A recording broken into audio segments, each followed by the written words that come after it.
Kremlin rejects Trump's call to end the war in Ukraine. Trump assures that he didn't pressure Zelensky on the issue of surrendering Ukrainian territories. Zelensky again emphasizes that we will not surrender or exchange our territories. And Russia is facing a transport collapse. These and other topics we will discuss right now. My name is Iryna Uzlova, and today with us is Michael Sheitelman, political strategist. Michael, hello, glad to see you. Thank you for joining us. Good evening, Iryna. Russian Foreign Minister Sergei Lavrov called U.S. Secretary of State Marco Rubio and discussed concrete steps to implement the understandings reached by Putin and Trump. The Russian Foreign Minister said about it, and also talked that Russia doesn't directly accept the USA clicks by any means.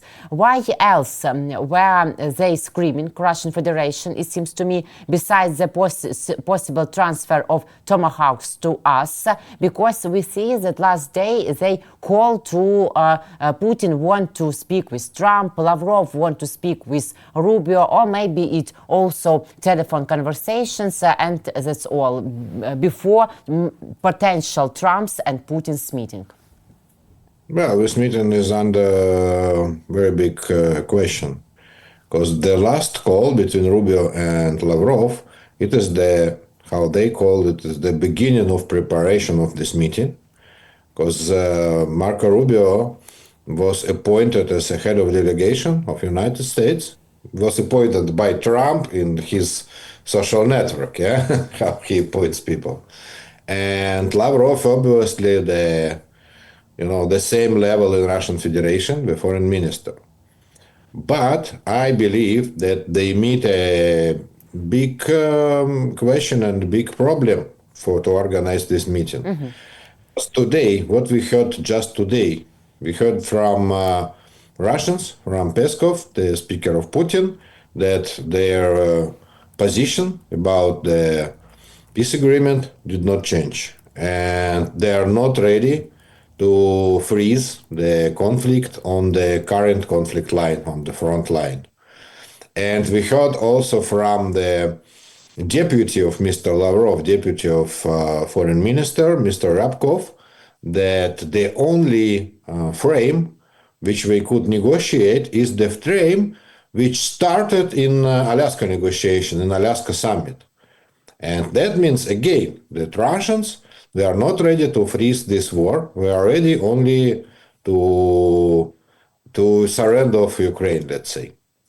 And Mr. Trump, President Trump, he also published his position, and it was just on Friday after the meeting with Zelensky, and his position is to stop the war by current front line. So we could see the huge difference between these positions, and more important, the most important, that these positions, not from United States side, not from Russian side, did not change from August, from the meeting in Alaska. So the new meeting is absolutely senseless in this case. So it is very interesting if they could find any way to change these positions, and if they could find any way to Budapest to negotiate. Because now it looks like senseless meeting. Yes, without correct order, because Russian Federation and Putin doesn't want to stop their cruel war, and we see it every day. And the Kremlin has stated that Russia will not stop military operation in Ukraine as proposed by U.S. President Donald Trump, according to a statement from Russian dictator Vladimir Putin's press secretary Dmitry Peskov in Russian media. According to Peskov, Russia's position on the U.S. president's peace plan, which calls for both Russian and Ukrainian forces to halt along the current front line to begin negotiations, remains unchanged. So, in fact, with this statement, Putin sent Trump very far and once again shows that the goals of their bloody war are unchanged. Yes, exactly. That is the question. Why we need the new summit? The same summit without any result. It will be the new shame for on President of United States. And after the first summit, we met a lot of publications in Western media about that just President Trump just bring the war criminal Mr. Putin to America. And now He will receive a lot of publications in European media that President Trump brought a Russian war criminal to Europe. And these publications, by the way, they started now because the head of European diplomacy, Kaja Kallas, she said that it is unacceptable to bring Russian war criminal to European Union. But it will work if they will have some other result except of bringing Putin to Hungary. But now we couldn't see any potential result really. Yes, Putin only uses time, and that's all to prolong it and prolong his war. I can't say that. That is not so obvious. What is his reason? It is not so obvious. But just we now we are on this on the very interesting position. Then it is very open. Before Alaska meeting, for example, before Alaska summit, we couldn't say what is exactly the position of Mr. Putin. What exactly he wants now. What is his red line and on what he is agree now. And we couldn't know also the American position. We couldn't know what is the red line of President Trump because he didn't put it on the paper before the meeting in Alaska. But now it was put on the paper by Russian side and by American side, and we could see the gap. It is just very obvious. So it is very, very obvious that these two sides, and by the way, Ukraine is not participate, so Ukrainian position could not be changed during this summit. So this gap couldn't be closed during this meeting, obviously. Michael, I read interesting thoughts by Ukrainian investment banker and journalist Sergei Fursa, and he noticed that Donald Trump, yes, he is not our friend. He is like a mediator, and it's not a tragedy because Trump voices one side's position, for example, after Putin's call to Zelensky. Then he will retranslate our positions to Putin. Maybe it can be some peace deal after it. Or if it is not a new peace deal, Trump will back to basics and go like in circle. So can we say that Trump doesn't have exactly plan and he still his position is like mediator and no more? Yes, he's obviously mediator. And by the day, the publication in official site of White House immediately after the meeting of President Zelensky and President Trump was generally about that. Generally, it was about that okay, the war continues, but we are not suffering from this war. I just not literally I say that, but the meaning of this publication. We as United States, we don't suffer on this war. We don't participate. Our people are not dying on this war, and we not pay for this war. Europeans pay for us for this war. So we just have revenues from this war, we, United States. So for us, it doesn't matter if this war will be end or not. So that is just a goodwill of President Trump, the attempt to stop this war. Okay, so he is really only mediator, but also as a mediator, president of the most powerful country in the world who does not have any result in one summit, that's okay. He did not have any result and he threw Putin away from Alaska. He didn't agree to continue the meeting. He didn't agree to eat lunch with Mr. Putin. He didn't agree for a meeting of the delegations about economy, etc. in Alaska. They just started the negotiation 1 hour, and after 1 hour they sent Putin away. And they canceled press conference de facto. Yes. And we know now why exactly, because President Putin started his historical speeches as a mad guy, absolutely. But on the next meeting, President Trump just can't go to the next meeting with the same starting position. That's problem. That is political problem for him. And this is the problem of rating for him. He will lose his authority then he goes to this meeting without any changes, without any chances for peace or something. I don't say he has to go just then he has an agreement. Not so much. But if with the same position, with the same situation, it is very strange. But why is Putin so reluctant to see a ceasefire and to freeze? And why doesn't he want to do it for time? He can win this time for Russian Federation too.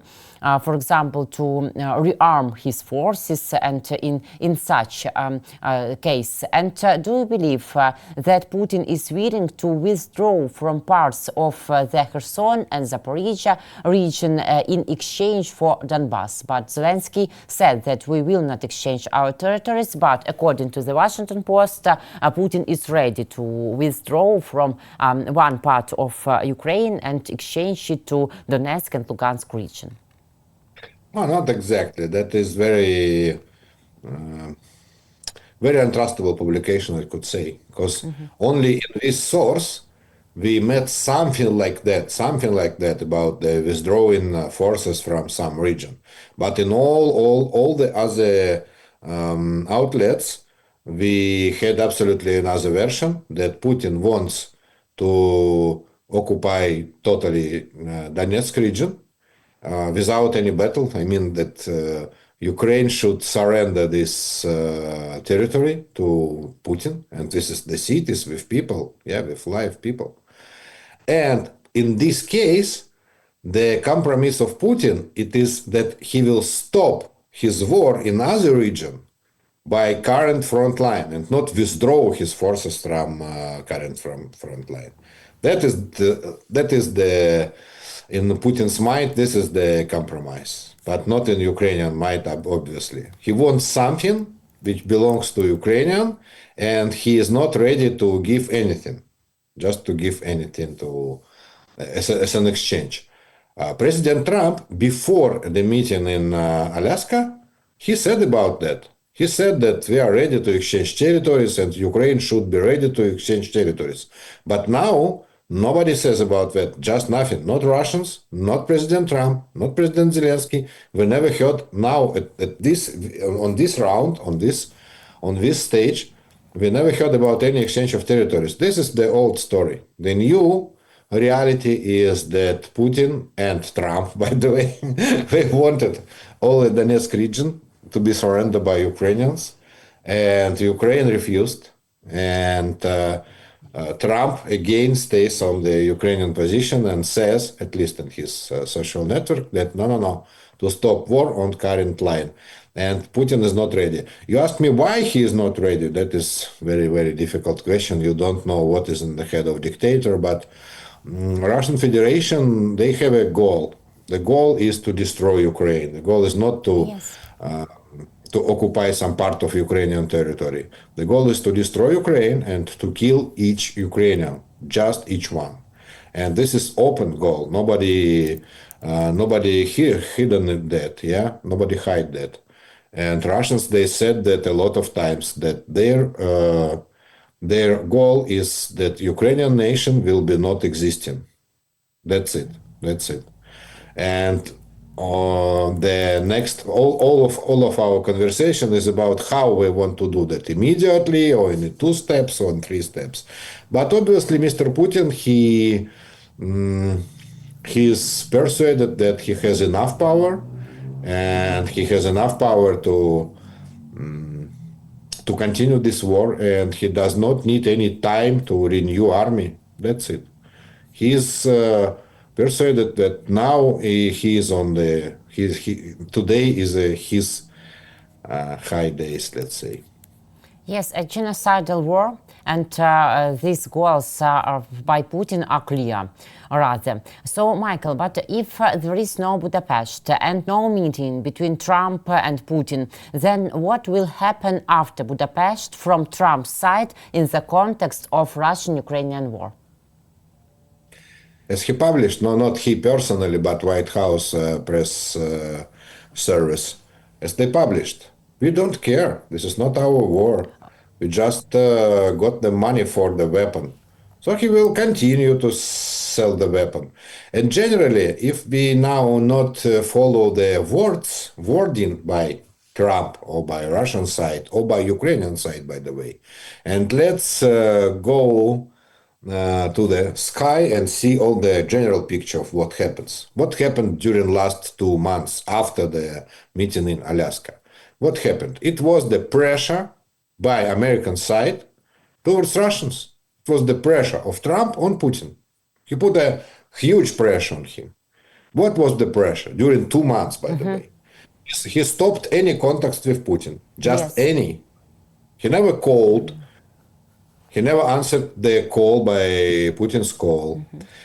He never sent any American delegation to negotiate. Any. And by the way, it was total ignorance. Total ignorance. And by the way, Russians, they wanted the dialogue. They asked for dialogue. For example, President Putin said that he is agreed to, I don't remember exact terms, but to renew the treaty about the strategic missiles, for example. And Yes. Trump did not react just by any way. And Lavrov, who is chief of foreign office and representative of Russia in the United Nations, they said, wow, where is the American reaction? We are waiting for American reaction. But they never got any American reaction. And it was the decision by Mr. Trump, the political decision, not to continue any dialogue, just to put it in total ignorance, to put Russia in total ignorance. And the wording by President Trump was that Russia is very weak, that Russian economy is destroyed, and in Russia there are a lot of queues to gasoline stations, and the attempt to get the missiles Tomahawk to Ukraine. So it was a huge pressure on Russian Federation. And Putin did not stand after this pressure and called to Mr. Trump with some new offers, at least. So it was the result of pressure. So now, if it was not enough, so I believe that Mr. Trump just will put the new pressure. By the way, I did not mention the strikes on Russian refineries. And And by the publication in Financial Times, it is not just Ukrainian pressure, Russian Federation, it is the pressure of United States and Ukraine on Russian Federation, because United States, they are participants of the strikes on Russian refineries. So obviously we will continue if President Putin does not change his mind, so the pressure will be renewed and strengthened. Yes, and according to CNN, after Alaska, Trump, where he was born to hear about unusual history by the Russian dictator Putin about Rurikovich, and that's all. And Trump stepped up the flow of intelligence to ask for deep strikes on Russian war and other oil targets. So yes, this big complex of pressure will be work in future if Putin shows that he cannot be adequate and he doesn't go to Budapest. I believe that all these numbers of pressure will be active again. But Trump wants a Nobel Prize maybe next year. So shouldn't that be an argument for Biden's war to turn into Trump's war? Well, he really wants this Nobel Prize, and this is not our fantasy. This is not our speculation. Yes. He's saying it openly again, and it is very funny, but yes, he wants this Nobel Prize. And he has not a lot time, by the way, on just till end of January. Then the Yes. candidacy of the Nobel Prize of next year will be given. And yes, he wants to stop our war, but I'm not sure that he needs that. Because, in Republican Party, just last week, when President Zelensky had a visit to United States, they said to President Zelensky, I mean the representatives, high representatives of the Republican Party, that is not good timing for this meeting with Trump. And they also offered to President Zelensky just somehow cancel this meeting. I don't know how, but to cancel the meeting with Mr. Trump, because Mr. Trump is very busy, and he is busy with the peace in the Middle East. And this is his bet, let's say. his bet for Nobel Prize is the peace on the Middle East. If it would work better in Russian-Ukrainian front, so he could bet also Russian-Ukrainian war. But now his bet is for Middle East. And the history says that somebody who brought to the peace in Middle East, they got the Nobel Prize.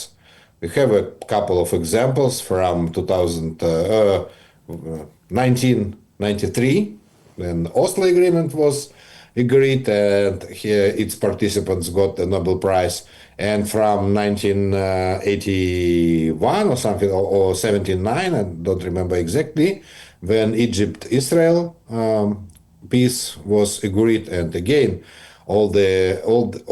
everybody who signed that and who stand in the middle, they got the Nobel Prize. So Middle East looks more prosperous than our front line. Maybe.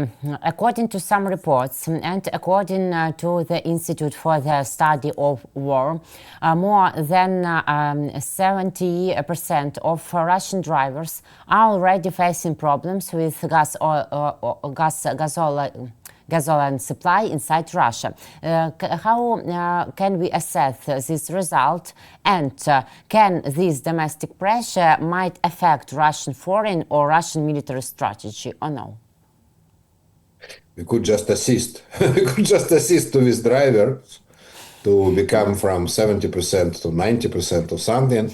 Just yesterday was published interesting statistics that in Russia they have 83 regions, and 64 out of 83 regions they have deficit of gasoline. And I believe that it is, like they say, end counting. Then every night, just this night we didn't have any new strikes, but the night before that, from Saturday to Sunday, we had two huge strikes on Novokubyshev refinery and on some other, I don't remember exactly the name, but this was not exactly refinery, this was the gas proceeding. We could see now the picture. Region. Orenburg, Yes. Orenburg. This is the Orenburg gas proceeding factory. This is not exactly refinery of the oil. This is the like refinery of gas. Then they produce the different kind of gas from the natural gas. But you could see that it looks good, very good, and it looks now today. Well, it is Yes. 2 days after the strike, 2 days after the strike.